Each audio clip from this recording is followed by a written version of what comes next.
ਵੱਲੋਂ ਸ਼ਿਵਕਰਨ ਸਿੰਘ ਨੂੰ ਲੈ ਕੇ ਇੱਕ ਵੱਡਾ ਖੁਲਾਸਾ ਕੀਤਾ ਗਿਆ ਸੀ ਤੇ ਉੱਥੇ ਹੀ ਕਿਹਾ ਜਾ ਰਿਹਾ ਸੀ ਕਿ ਜੋ ਵੀ ਸ਼ਿਵਕਰਨ ਸਿੰਘ ਦੀ ਮੌਤ ਹੋਈ ਹੈ ਉਸਦੇ ਪਿੱਛੇ ਕਿਸਾਨ ਜਥੇਬੰਦੀਆਂ ਨੇ ਜੋ ਬਾਰਡਰ ਦੇ ਉੱਤੇ ਧਰਨਾ ਲਗਾਇਆ ਗਿਆ ਸੀ ਉਸਦੇ ਪਿੱਛੇ ਜੋ ਸ਼ਿਵਕਰਨ ਦੀ ਮੌਤ ਹੋਈ ਹੈ ਉਸਦੇ ਪਿੱਛੇ ਜੋ ਗੋਲੀ ਕਿਸਾਨ ਜਥੇਬੰਦੀਆਂ ਦੇ ਵੱਲੋਂ ਚਲਾਈ ਗਈ ਤੇ ਜਿਸ ਨੂੰ ਲੈ ਕੇ ਦੱਸਦੀ ਹੈ ਕਿ ਹੁਣ ਜਗਜੀਤ ਡੱਲੇਵਾਲ ਦੇ ਵੱਲੋਂ ਅੱਜ ਇੱਕ ਵੱਡੀ ਅਹਿਮ ਕਾਨਫਰੰਸ ਕੀਤੀ ਗਈ ਤੇ ਜਿਸ ਦੇ ਵਿੱਚ ਉਹਨਾਂ ਨੇ ਵੱਡੇ ਖੁਲਾਸੇ ਕੀਤੇ ਨੇ ਤੇ ਉਹਨਾਂ ਦੇ ਵੱਲੋਂ ਦਾਅਵਾ ਕੀਤਾ ਗਿਆ ਹੈ ਕਿ ਕਿਸਾਨ ਜਥੇਬੰਦੀਆਂ ਨੂੰ ਬਦਨਾਮ ਕਰਨ ਦੀ ਕੋਸ਼ਿਸ਼ ਕੀਤੀ ਜਾ ਰਹੀ ਹੈ ਤੇ ਅਜਿਹਾ ਜਿਹੜਾ ਕਿ ਕੁਝ ਨਹੀਂ ਕੀਤਾ ਗਿਆ ਤੇ ਜਿਸ ਦੇ ਦੌਰਾਨ ਹੁਣ ਦਿੱਲੀ ਕੂਚ ਨੂੰ ਲੈ ਕੇ ਵੀ ਅਗਲੀ ਰਣਨੀਤੀ ਦਾ ਤਿਆਰ ਜਿਹੜਾ ਕਿ ਐਲਾਨ ਕਰ ਦਿੱਤਾ ਹੈ ਤੇ ਉੱਥੇ ਹੀ ਦੱਸ ਦਈਏ ਕਿ ਜਗਜੀਤ ਡੱਲੇਵਾਲ ਦੇ ਵੱਲੋਂ ਕੁਝ ਕੇਂਦਰ ਸਰਕਾਰ ਨੂੰ ਲੈ ਕੇ ਪਲਟਵਾਰ ਕੀਤਾ ਗਿਆ ਤੇ ਉੱਥੇ ਹੀ ਸ਼ਹੀਦ ਸ਼ਿਵਕਰਨ ਸਿੰਘ ਨੂੰ ਲੈ ਕੇ ਕੁਝ ਵੱਡੇ ਖੁਲਾਸੇ ਵੀ ਕੀਤੇ ਗਏ ਨੇ ਤੇ ਪੂਰੇ ਮੁੱਦੇ ਨੂੰ ਲੈ ਕੇ ਸੁਣਦੇ ਆ ਹੋਰ ਉਹਨਾਂ ਦਾ ਕੀ ਕਹਿਣਾ। और हमारे पास बहुत सारी वीडियोस भी हैं, मैं आपको एक एक करके अगर दिखाऊंगा वो हम आपके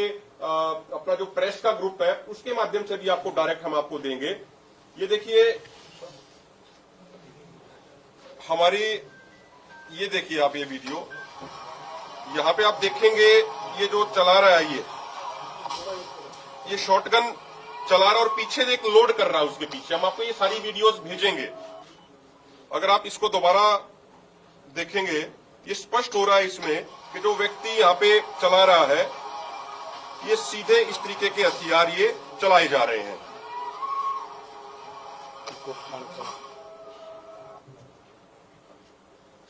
उसी तरीके से अगर आप ये वीडियो देखेंगे ये किस तरीके से एसएलआर से ये फायर कर रहे हैं।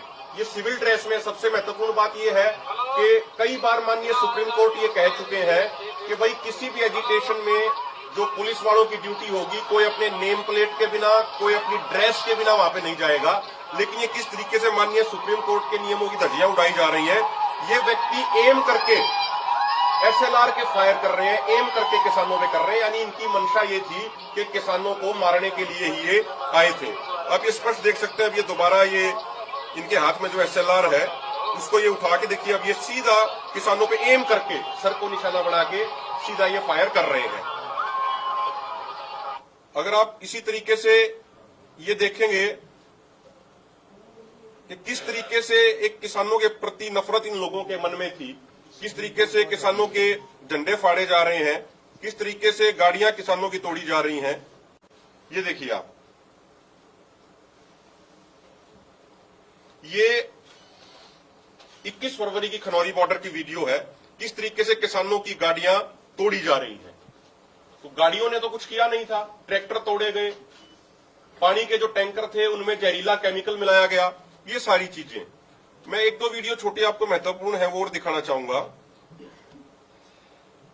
ये देखिए आप, ये किसान यूनियन का झंडा उठाया जाता है और इसको अब ये पैर के नीचे रख के इसको ये फाड़ रहे हैं। ये वही सिविल ड्रेस में जो लोग हैं जो काले रंग की जैकेट पहने हुए थे। फिर एक ये अभी फायर करेगा, अभी यहां से ये देखिए इसने फायर किया है, तो ये थापी मारी है इसने। ये कौन सा नियम हो गया कि कोई थापी मारेगा, कोई इस तरीके से फायर करेगा। वो हमारे मोर्चे के अंदर घुस के वो फायरिंग कर रहे हैं जब किसान बहुत पीछे खड़े हैं। इसी तरीके के हमारे पास सैकड़ों वीडियो प्रूफ हैं। और एम्बुलेंसों के ऊपर इस तरीके से हमला किया गया और जो हमारे उस समय मौके के डॉक्टर मौजूद थे वो ये बहुत रेपुटेड डॉक्टर्स हैं, इनकी उस समय की मौके की स्टेटमेंट है। और आप इसको एक बार 20 सेकंड सुनेंगे तो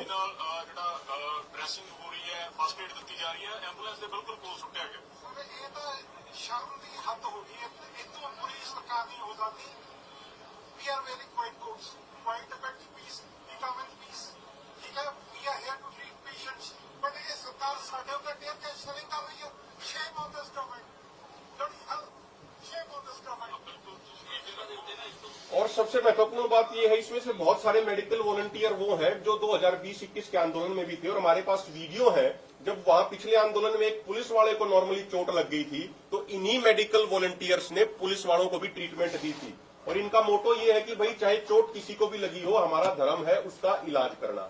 तो इन लोगों के ऊपर भी एक हमारा साथी है, उसके भी हम एफिडेविट बयान दर्ज कराएंगे कमीशन के सामने। वो जब ट्रीटमेंट कर रहा था एक 25 साल का नौजवान अमृतपाल सिंह, तो किस तरीके से उसको पीटा गया, किस तरीके से उसको मारा गया, कई लाख की उनकी दवाई उठा के ले गए। तो ये जो सारे वीडियो एविडेंस मौजूद हैं, उसके बावजूद गुमराह करने का प्रयास पूरे देश को किया जा रहा है हरियाणा की भाजपा सरकार द्वारा। ये चीजें हम सब कमीशन के सामने रख चुके हैं, आगे भी रखेंगे। और अगर जिसके ऊपर आरोप है अगर वही जांच करेगा तो हमें लगता है कि फिर न्याय की उम्मीद नहीं करी जा सकती। इसके अलावा साथियों, दो छोटी छोटी बातें और हैं। हमारा 17-18 के कार्यक्रम के बारे में साथी अभी बताएंगे। 22 जुलाई को संयुक्त किसान मोर्चा, गैर राजनीतिक और किसान मजदूर मोर्चा का साझा कन्वेंशन दिल्ली के कॉन्स्टिट्यूशन क्लब में होने जा रहा है, जिसमें देश भर से 200 किसान संगठनों के प्रतिनिधि भाग लेंगे और वहां पे आगे की रणनीति बनाई जाएगी। जो हमने गैर भाजपाई सांसदों को एमएसपी गारंटी कानून पे प्राइवेट बिल लाने के लिए जो हमने मेमोरेंडम पूरे देश भर में सैकड़ों सांसदों को दिए हैं, उसी पे आगे की रणनीति बनाई जाएगी। और विपक्ष के जो नेता हैं, चाहे वो राहुल गांधी हो, चाहे अखिलेश यादव हो, चाहे डीएम की पार्टी के स्टालिन हो, या और भी जितने भी विपक्ष के नेता हैं, उनको दोनों फॉरम लेटर लिख चुके हैं और उनसे हमने समय मांगा है। और वो समय इसलिए मांगा है कि भाई हम एमएसपी गारंटी कानून पे प्राइवेट बिल को लेकर चर्चा कर सकें। वो बेशक सत्ता में ना आए हों, लेकिन उनकी पार्टी के मैनिफेस्टो में लिखा था कि एमएसपी गारंटी कानून बनाएंगे, किसान मजदूरों की कर्ज माफी के लिए एक संवैधानिक आयोग बनाएंगे, अन्य ढेर सारी बातें उन्होंने कही थी। वो सत्ता में बेशक ना आए हो, लेकिन देश की जनता ने, देश के किसानों और मजदूरों ने इंडिया अलायंस को एक मजबूत विपक्ष की भूमिका दी है। इसलिए उनकी जिम्मेदारी बनती है कि जो बातें उन्होंने कही थी उस पर चलते हुए प्राइवेट बिल लेके आए। तो उसी को लेके विपक्ष के तमाम नेताओं से हमारी मीटिंग भी होगी, उसके लिए हम उनको लेटर लिख चुके हैं। तेजवीर सिंह जी, बहुत बहुत पत्रकार बंधुओं का इधर पुलिस साहब तुम इधर हो जो तेजवीर सिंह इधर हो।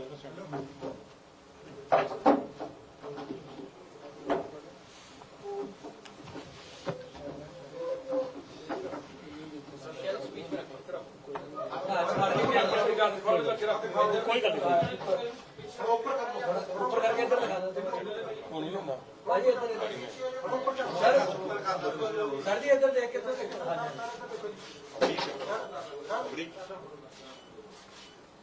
इंजेक्टर मटा लेना सर, एक बार इधर देख लो सर, भाई इधर इस करो।